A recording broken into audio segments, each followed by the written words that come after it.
déjà dans Nord Kivu. Kabila kotaka déjà dans Sud Kivu. Depuis ma M23 bakota na Bukavu na Goma. Kabila kotaka déjà. Eza eloko moko sikate. Boya boya biso si retour à Joseph Kabila. Non. Kabila akotaka déjà na place wana. Mais donc ça la analyse sur Koya Oyo Balobi officiellement, il sera à Bukavu, il sera à Goma et il sera à Kisangani.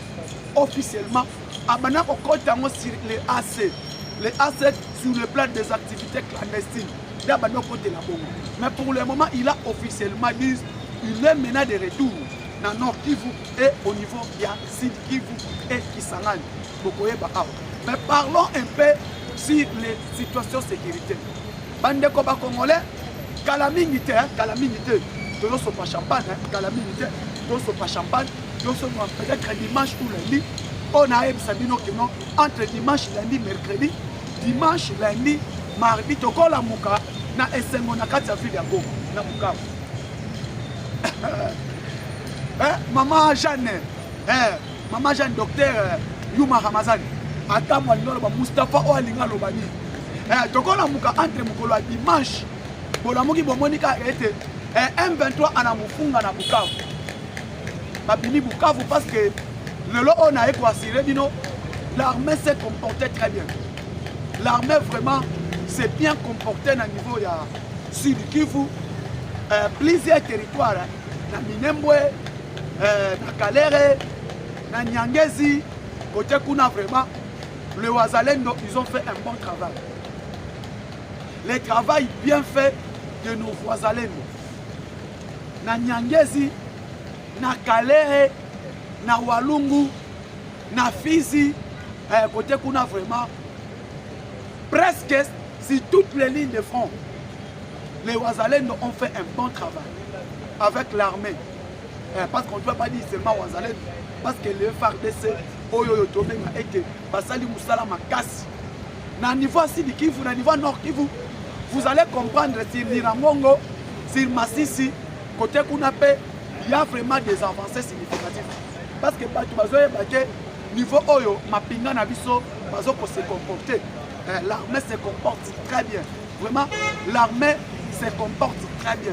Position en Bango, et ça que Bazo pour avancer tellement. L'armée s'avance vraiment. Bazo pour avancer sur toute ligne de front, à niveau Moko ya Malam. Bako Sabino que non, Bako Kate, les FARDC se comportent à merveille. Par récupérer la localité Ebele, au niveau territoire Sud Kivu, par localité Ebele, les a libérés par nos forces armées de la République démocratique du Congo, appuyées par les jeunes compatriotes des Wazalé.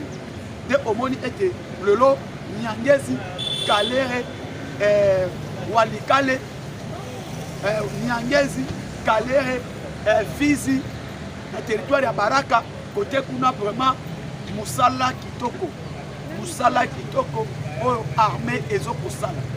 Bandeko, notre armée, Oyo Batubazoloba, Mustafa Yozoloba Kaka, Kabila a gagné M23, Kabila Longaki M23, Kabila Tamwazalaki, M23, Kabila Alongaka Bango, Yebi Sangaï, Laki Sangaï, Laki Sangaï, la reine Gloria Tobano Salane de Mission. Aeb Sangaï place ni Balakisa Bisoke, Awa M23 Bundana Kabila, armée M23 Bundana FARDC Babunda, Baganaka localité. Démontrez-nous. Parce que tant que vous êtes là, non, bino bata IDPS, bino bata Tshisekedi, bo defendaka Tshisekedi, bona boliaka mbongo Tshisekedi, bolo bela biso. Ngana yebisio, j'ai même ma main à couper. À part effet de mona babomi Mamadou. Bona kisabiso na localité OM23 bundaka ne FARDC de Poka Kabila. Bona kisanga nga Mustafa Namona. Botinga vidéo. Botinga vidéo montée. Localité Oeza M23 à Kota, n'importe quel Kabila Babunda Bitumba. Et Bitumba wana FARDC est longue à telle localité. Parce qu'aujourd'hui, l'internet existe depuis 2013-2011. L'internet était là. Montrez-nous dans quelle localité où les FARDC se sont bâtis avec les M23 à l'époque où Kabila était président. À l'époque où Kabila Joseph était président, les FARDC bakoti babundi va récupérer telle localité. Montrez-nous. Montrez-nous. Parce que le télévision est en haut.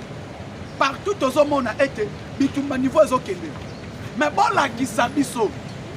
Tout le monde a été, awa armée et bundaki. Et bundi awa, FARDC azwaki telle localité. Montrez-nous. Mais tant que nous avons besoin de la biso et que non, Kabila a longa M23. Bolobi et Kabila longa M23. Bitumba bunda mara na localité ni. Et bunda mara na localité ni. Et localité ngo bazwa kandenge ni.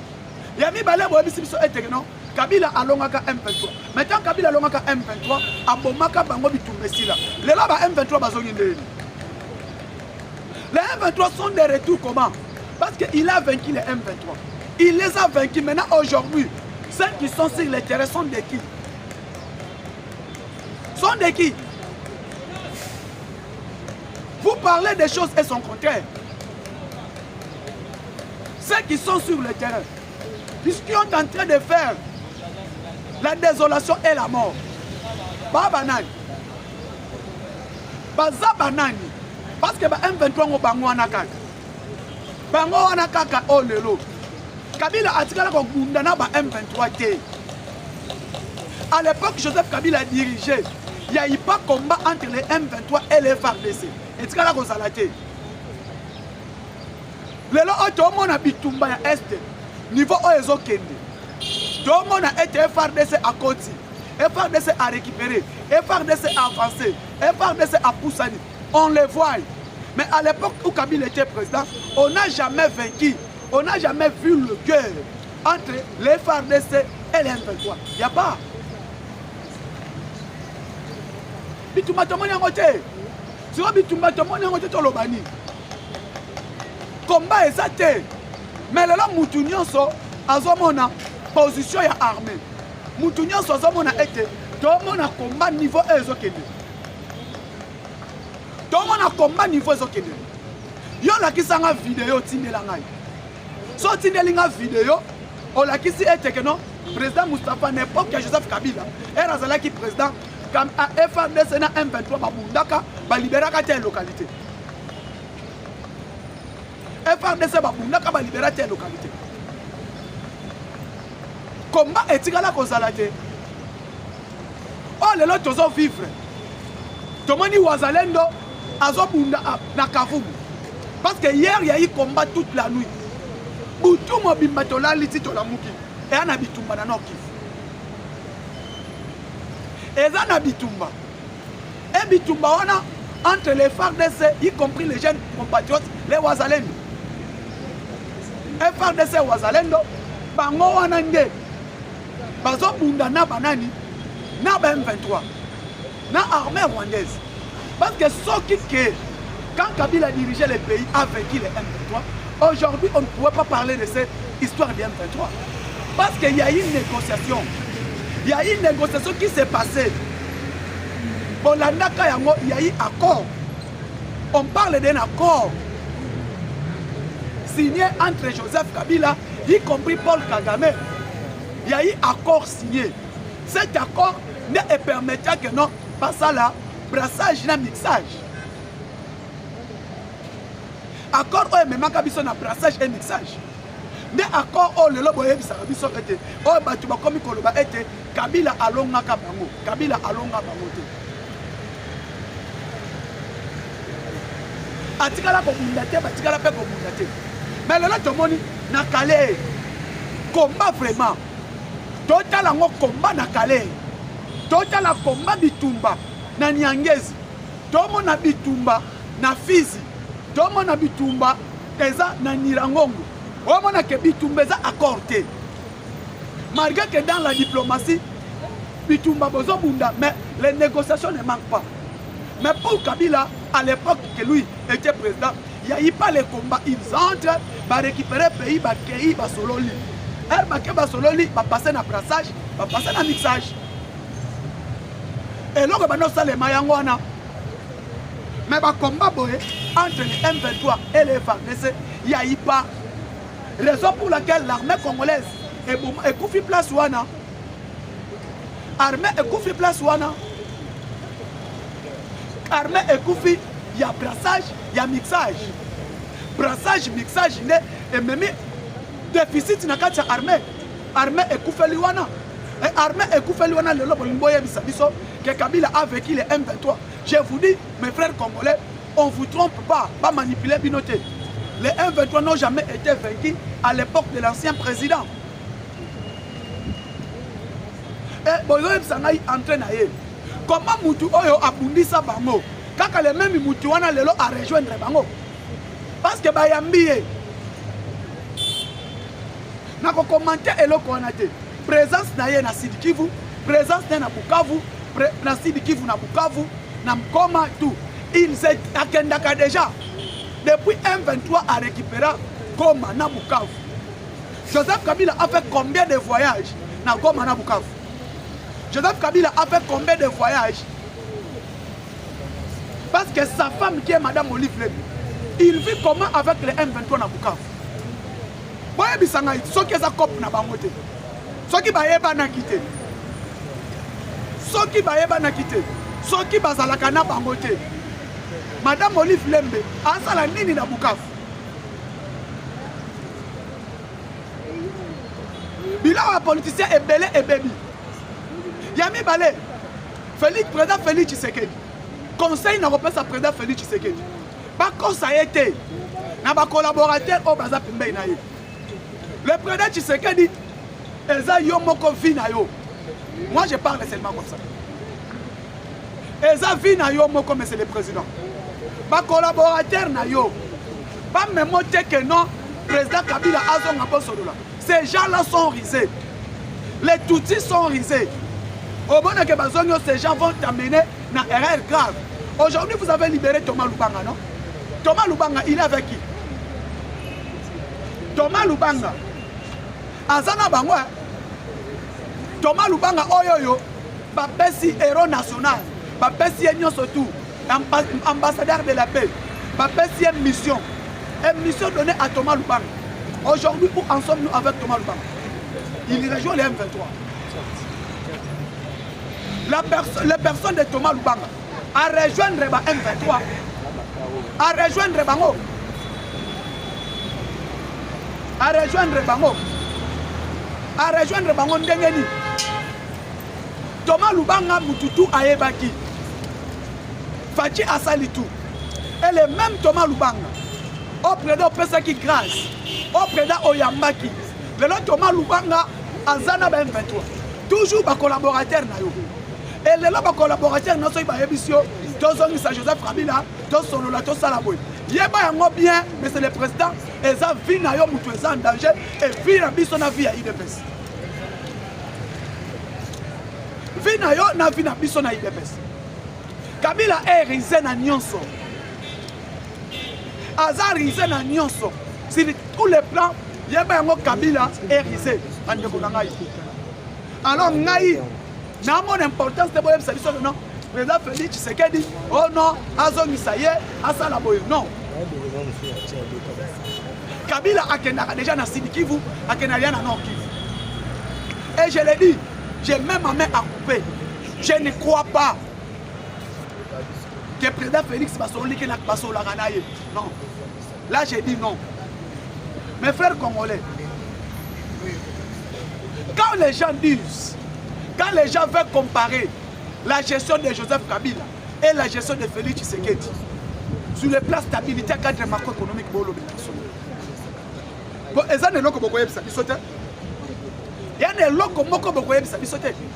c'est noir et blanc. Je suis à Kabila, je suis à Félix. Pour comparer à moi, Kabila a continué président de la République. A côté qui armé, et un niveau. Parce que les gens qui armés na biso eza kokufa. Eza régime Kabila. Je l'ai dit, armé na biso ya lelo. Ce qui est par terre. Armé na biso lelo ce qui est armée internationale. C'est régime Kabila. Eza régime na bango mutokumbi armé na condition otoza.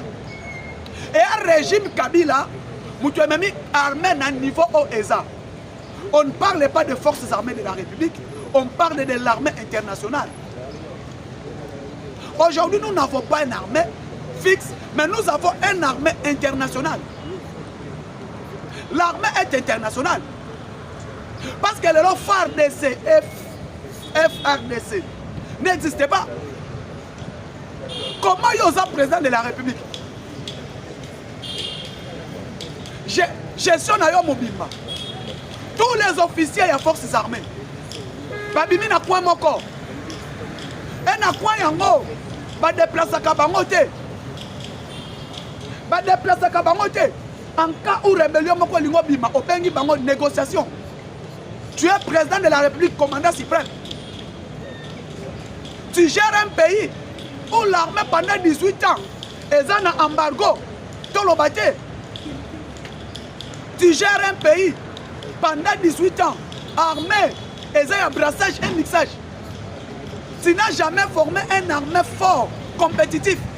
Dans le cadre de la minerai stratégique, dans le cadre de la minerai, dans le cadre de la conflit, pendant que tous les pays africains envient la République démocratique du Congo, si les plans ressources naturelles congolaises, et toi tu gères ces pays, tu laisses ça avec l'armée internationale.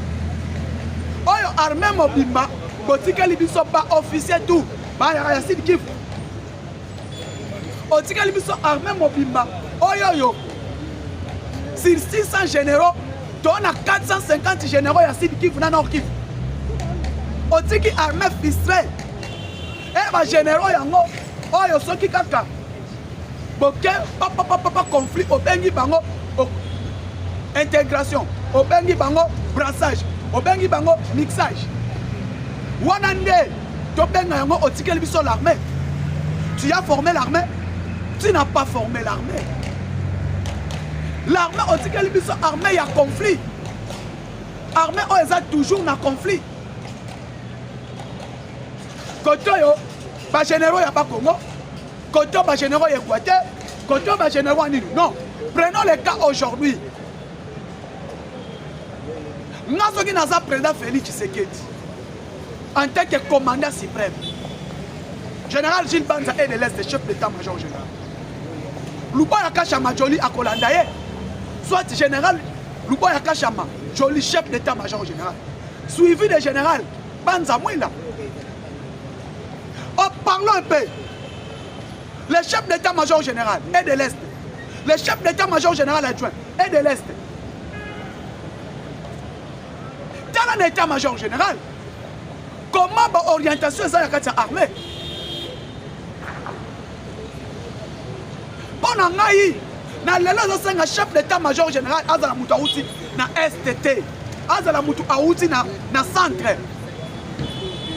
On peut savoir un chef d'état-major général des centres.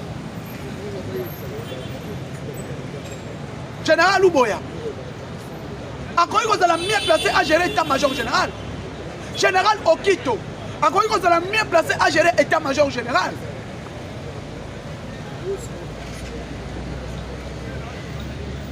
Général Chihuahua était là. Les gens ont combattu Chihuahua, Longolaye. Pourquoi? Parce que Chihuahua a une carte vision. Général Constant Nima a agi dans Nord Kivu. Nous avons vu nous tous comment Nima travaillait. Pourquoi? Parce que Nima est de l'Équateur à Yebi. Corruption pas nos collègues. Nima n'a jamais été promis général de l'époque de Joseph Kabila. Kabila a continué Nima n'a pas été les colons dans l'armée. Nima travaillait avec Mobutu. Batubaye bien go. Lelo hôtel armée batike libiso. Atiki armée na conflit. Atiki état-major général. Ba munition ndenganini. Atiki armée na niveau nini.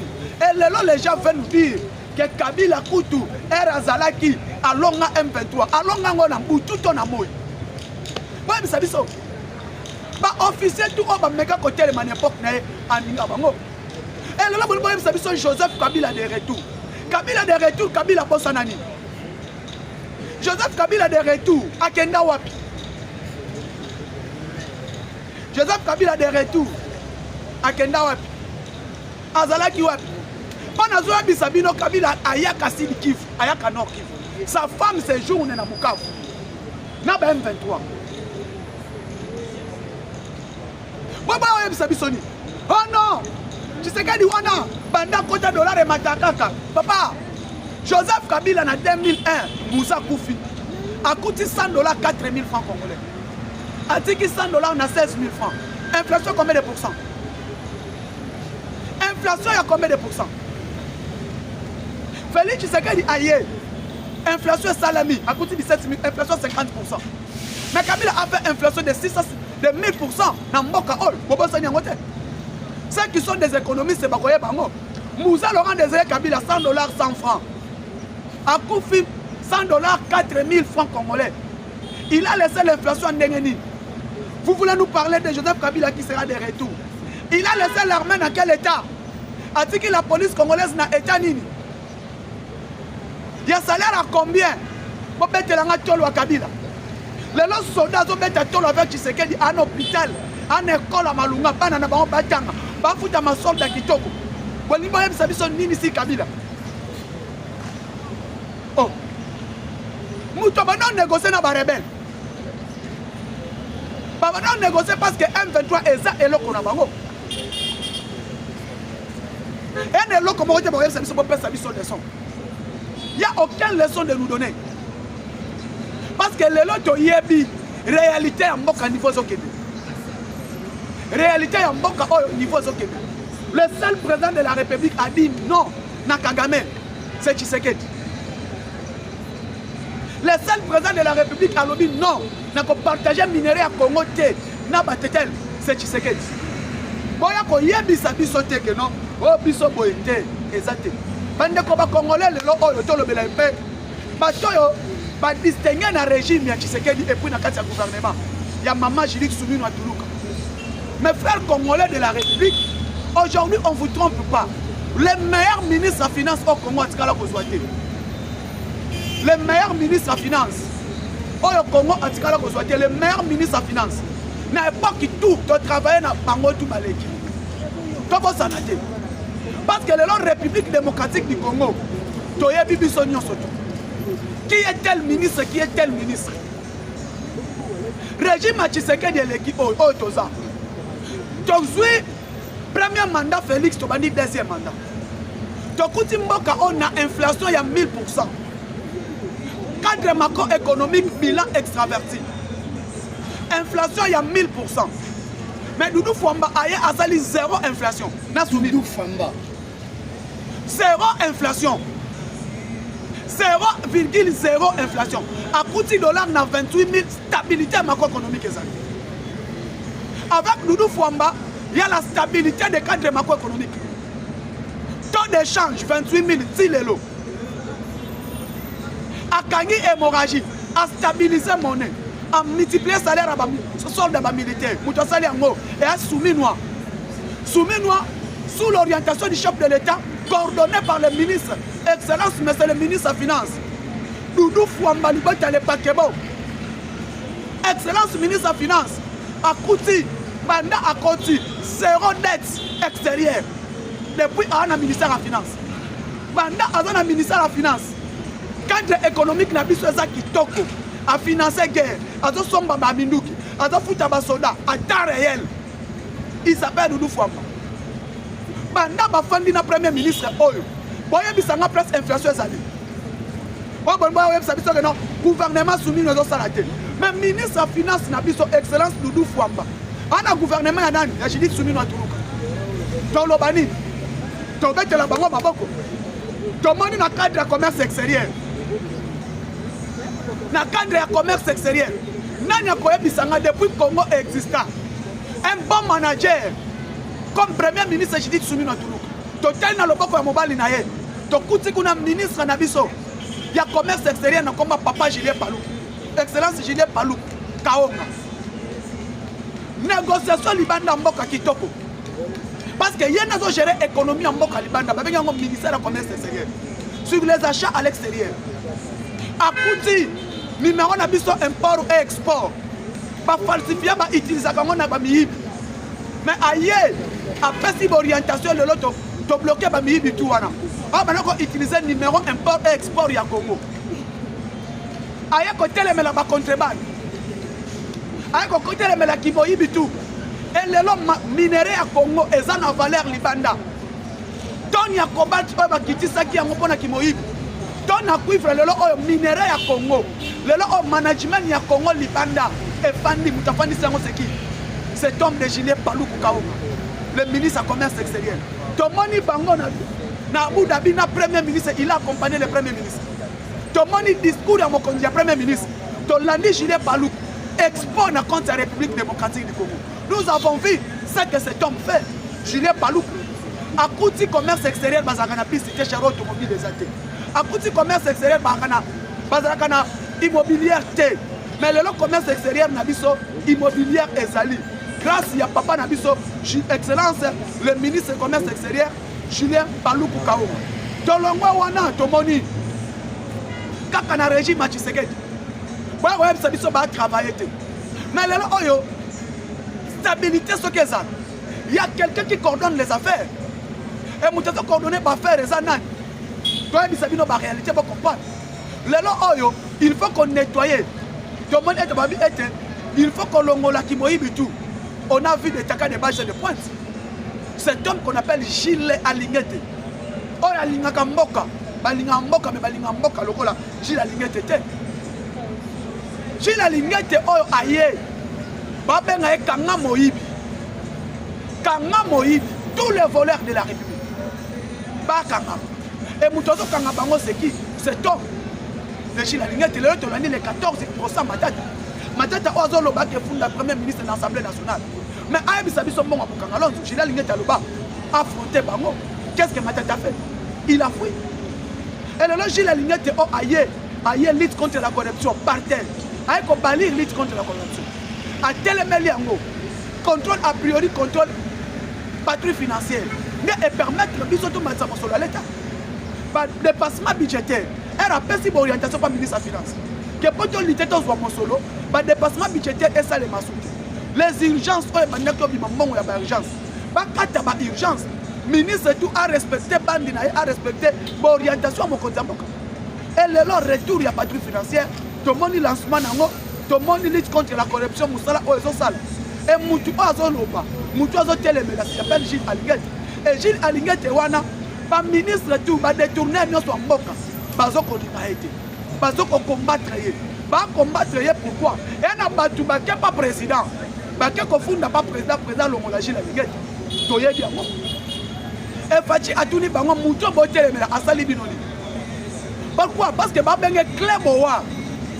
Cléboa ya bamibi lelo auto sali excédent mbongo mati makasi to matisi mosolo zomona pendant la guerre mais tozo mobiliser mbongo pourquoi parce que il y a des orientations mis par Gilles Alingete ba contrat si commune union so toana to telemeli yango ba hôpital à l'état oh ya cinquantenaire Gilles Alingete to zui yango combien d'état pourquoi parce que eza hôpital o etongami na mbongo ya mboka ndio moni tozo loba ete ba congolais lelo oyo to soutenir moi mobile oyo l'inspecteur général Gilles Alingete toye le meilleur gouverneur de tous les temps na combat Daniel Bumba oh batu bazo lobela mengana ko yebisa bino oyo asala musala ne kitoko Daniel Bumba excellence le gouverneur de la ville province de Kinshasa ne Congo de père et de mère Lubaki parce que il n'a jamais été Kasaye Daniel Bumba c'est mon Congo Daniel Bumba Lubaki aza mutani na biso aw côté Bakasamulu qui santo côté na bango moko na excellence bien biblique les génies là Daniel Bumba to kuti siko abandi ko stabiliser banzela après ko kire bakanivo après ko lancement Kinshasa ezobonga Daniel Bumba bandi ko kire bakanivo kirage salemi kirage zo sali to moni après kirage abandi ko kire ba rivière oye tondaka rivière Kalamu, rivière Nzanga. Abimisi ba salubrité nyonso na kati ya mai. Après ko bimisa ba salubrité a lancé cette opération bétonnage. Daniel Bumba a bétonné boulevard route Luemba Nanjing. C'est Daniel Bumba. Daniel Bumba a construit route révolution. Révolution et banina cimetière qui mbatia ke bimati ki buta. Babenga ngo révolution. Asalango. Daniel Bumba a bétonné c'est la route Selemba au 24. Azo bétonné tout le transport au comme hôpital nini au comme ti nini rond-point Mola azoko bétonner yango. Daniel Bumba azoko bétonner avenue de la paix. Daniel Bumba azoko bétonner nini de l'école. Daniel Bumba azoko bétonner avenue de Louvre. Daniel Bumba a donc tout le banano moins d'une année. Pas chanter au Bumba azosala. Bande konangai aja boko telemela mutu. Meto tala musala pe o mutu mwana mobali azosala. Na sala mission na place Kin Mazer. Tu as mis place où là qui dépôt ya ba célébrité ya ba kuluna ya ba fazer. Mais le lot tala niveau au arranger place au na sala émission na bi. C'est qui? C'est Daniel Bumba. Raison pour laquelle aujourd'hui mes frères congolais qu'on soit catastrophe naturelle il y a mboula oyo au comparé na Bumba. Non. Ba mboka otomo to kenda kama mikili ya boto ba Turquie, ba Japon, ba Chine. Mboula pe ebetaka Inde et Zindaka. Mais qu'on soit catastrophe naturelle oya koyebisela que Bumba zo sala le côté. Là j'ai dit non parce que tout le monde a musala o azo sala. Et puis en même temps tout le monde était azo signé ba contrat et belé pour na cadre kaka ba entreprise ya pour na ko aider mboka pour na ko nettoyer et puis ko tchamba éclairage public na ville province ya Kinshasa. Merci beaucoup ba nyonso bolinga kama na mboka président Moustapha Mafuta tokutani mokolo alobi ciao.